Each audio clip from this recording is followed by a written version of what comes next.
నమస్తే, నేను ప్రశాంత్. రాజకీయాల్లో ఒక పార్టీ నుండి ఒక పార్టీలోకి మారడం కామన్, అందరికీ తెలిసిందే. ఇదే క్రమంలో వైఎస్ఆర్సీపీ నుండి టీడీపీలోకి ఒక నేత చేరబోతున్నట్లయితే తెలుస్తూ ఉంది. ఇంతకీ అతను ఎవరు అనేది అయితే విషయాలు అయితే తెలుసుకుందాం. దీని గురించి మాట్లాడేందుకు ప్రస్తుతం మనతో పాటు సీనియర్ జర్నలిస్ట్ దుర్గా కుమార్ గారు ఉన్నారు. నమస్తే అండి.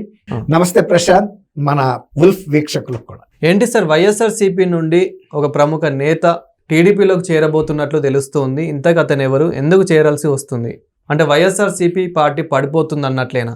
ఇది ప్రశాంత్ సల్లకొచ్చి ముంతదాయటం అన్నట్టు ఉంటుంది. ఈ అంశం గురించి మాట్లాడాలంటే ఎట్లా అంటే, ఉత్తరాంధ్రలో రాజకీయాల్లో చాలా పెను మార్పులు జరిగే సూచనలు ఉన్నాయనేది మనకు రాజకీయంగా అందుతున్న సమాచారం. వైఎస్ఆర్సీపీలో ఉన్న ప్రముఖ నాయకులు కూడా ఇవాళ వాళ్ళ రాజకీయ భవిష్యత్తు గురించి, వాళ్ళ వారసుల రాజకీయ భవిష్యత్తు గురించి తీవ్రంగా ఆందోళనలో పడ్డారు. ఎందుకంటే ఉత్తరాంధ్రలో వైఎస్ఆర్సీపీ ఒక స్వీప్ అంటే బ్రహ్మాండమైన ఘన విజయం సాధిస్తుంది 24లో అని ఆశించారు. ఎందుకంటే ఉత్తరాంధ్రలోనే బలం ఎక్కువ ఉందని వాళ్ళు మొదటి నుంచి ఒక భావనలో ఉన్నారు. కానీ వీళ్ళ అంచనాలన్నీ పటాపంచలు చేస్తూ ఉత్తరాంధ్రలోనూ లేదు, మధ్య ఆంధ్రాలో లేదు, రాయలసీమలో కూడా లేదు అన్నట్టుగా కేవలం 11 స్థానాల్లో రావటం, మహామహులు అనుకున్న నాయకులు కూడా ఓటమి పాలయ్యారు. ఇప్పుడు శ్రీకాకుళం జిల్లాలో ధర్మాన ప్రసాదరావు గారు గతంలో రాజశేఖర రెడ్డి గారి మంత్రివర్గంలో కూడా రెవెన్యూ మంత్రి లాంటి ఉన్నతమైన పదవులు, కీలకమైన పదవులు నిర్వహించిన వ్యక్తి, మంచి సాత్వికుడు, మంచి ప్రజల్లో ఒక కీర్తి ప్రతిష్టలు ఉన్న నాయకుడు. కానీ మొన్నటి ఎన్నికల్లో ఆయన కూడా పరాజయం పొందటంతో ఇక అసలు జగన్మోహన్ రెడ్డి గారి తర్వాత, ఓటమి తర్వాత జరుగుతున్న రాజకీయ పరిణామాల్లో వాళ్ళని కొంత గందరగోళంలో పడేసినాయి. విజయసాయి రెడ్డి లాంటి అత్యంత అంతరంగికుడు కూడా పార్టీ వదిలి వెళ్ళిపోవటమే కాకుండా జగన్మోహన్ రెడ్డి గారి వైఫల్యాల గురించి, ఆయనలో ఉన్న లోటుపాట్ల గురించి, ఆయన ఒక కోటరీలో బందీగా అయిపోయాడు, ఇక ఇతను ప్రజల్లోకి వెళ్ళగలుగుతాడు, పార్టీ మనగలుగుతుంది అన్న ఆశ నాకు లేదు, నేను మొదటి నుంచి పార్టీలో నెంబర్ 2గా ఉన్న వ్యక్తిని నన్ను అవమానాలు పాలు చేశారు, దానికి తోడు ఆయన బయటికి చెప్పకపోయినా అనేక ఆర్థిక నేరాలన్నింటిలో, అన్ని ఆర్థిక నేరాల్లోనూ రెండో నేరస్తుడిగా ఉన్నాడు. అసలు ఈ అక్రమ ఆర్జన్ని ఒక ఆర్థిక సామ్రాజ్యంగా మలవటంలో కీలక పాత్ర వహించిన విజయసాయి రెడ్డి పరిస్థితే దిక్కు దివాణం లేని పరిస్థితికి వెళ్ళిపోయింది. ఇప్పుడు ధర్మాన ప్రసాదరావు గారికి వయసు రీత్యా ఇవాళ ఆయన యాక్టివ్ పాలిటిక్స్లో ఉండే పరిస్థితి లేదు. కాబట్టి ఇక జగన్మోహన్ రెడ్డి అంటే ధర్మాన ప్రసాదరావు గారు రాజకీయంగా మంచి వ్యూహకర్త కూడా, తర్వాత రాజకీయ అనుభవం కలిగిన దురంధరుడైనా చెప్పాలి శ్రీకాకుళం జిల్లా ఉత్తరాంధ్రకి సంబంధించి. ఆయన ఇక భవిష్యత్తు ఉండని పరిస్థితుల్లో తెలుగుదేశంలోకి వెళ్ళాలని ప్రయత్నించవచ్చు. కానీ తెలుగుదేశంలో కింజరపు అచ్చెన్నాయుడు, రామ్మోహన్ నాయుడు వీళ్ళ కుటుంబాలకు మొదటి నుంచి కూడా రాజకీయ వైరం ఉంది.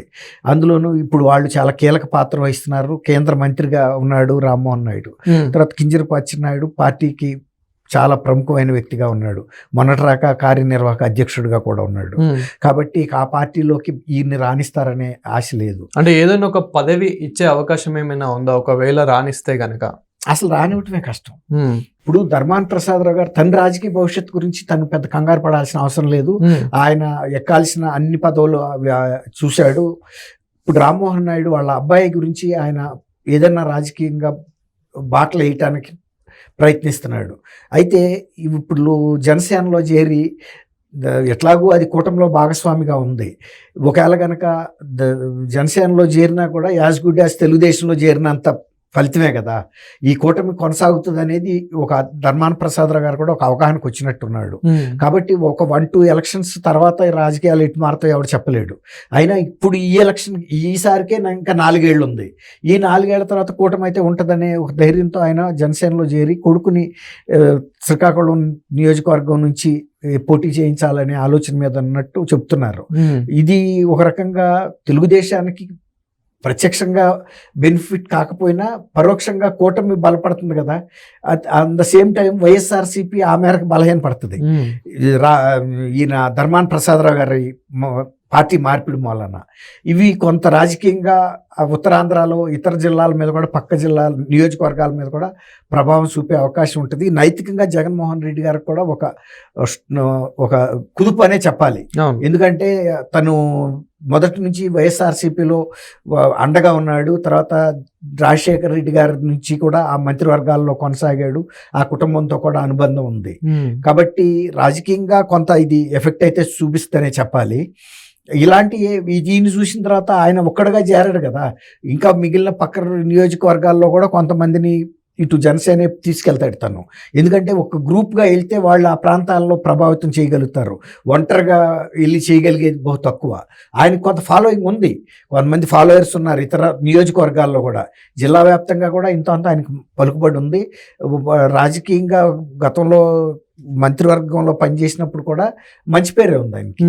కాబట్టి ఇది రాజకీయంగా వైఎస్ఆర్సీపీకి కొంత నష్టమైతే అని చెప్పాలి. కొంత అని కాదు, కొంత గట్టి స్ట్రోక్ అని చెప్పాలి. సార్, ఇదే క్రమంలో వైసీపీ నుంచి ఒకరే కాదు, ఇంకా చాలా ఇంకా ఎవరైతే ఉన్నారో వాళ్ళు కూడా ఇంకా కూటమి ప్రభుత్వంలో చేరబోతున్నట్లు తెలుస్తూ ఉంది. ఇది ఎంతవరకు నిజం?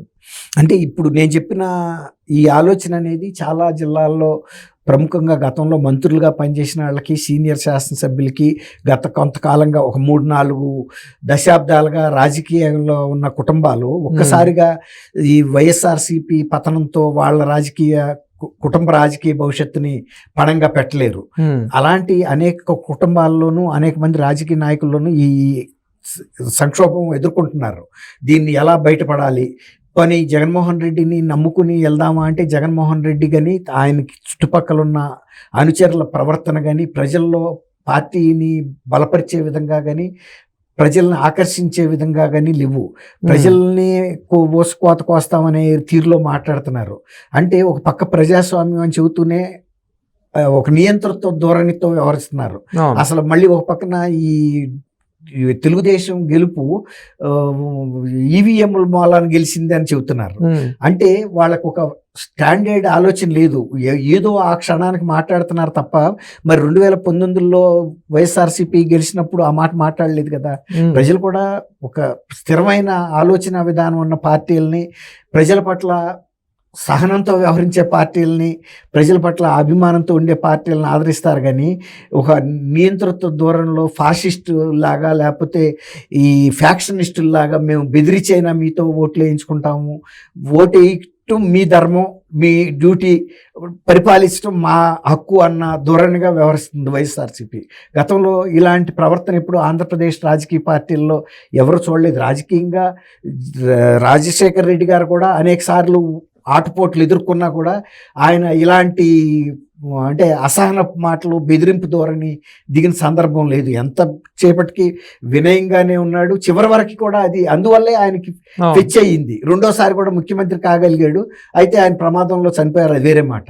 కానీ ఆ రాజశేఖర రెడ్డి గారిలో ఉన్నటువంటి సహనం, ఓర్పు, ఆదరణ, కార్యకర్తల పట్ల, ప్రజల పట్ల బాధ్యత ఈ జగన్మోహన్ రెడ్డిలో కనిపించడం లేదనేదే ఈ నాయకులందరికీ ఇప్పుడు కలవరం కలిగిస్తా ఉన్నాం. Thank you sir. Thank you Prashant, మన వీక్షకులు.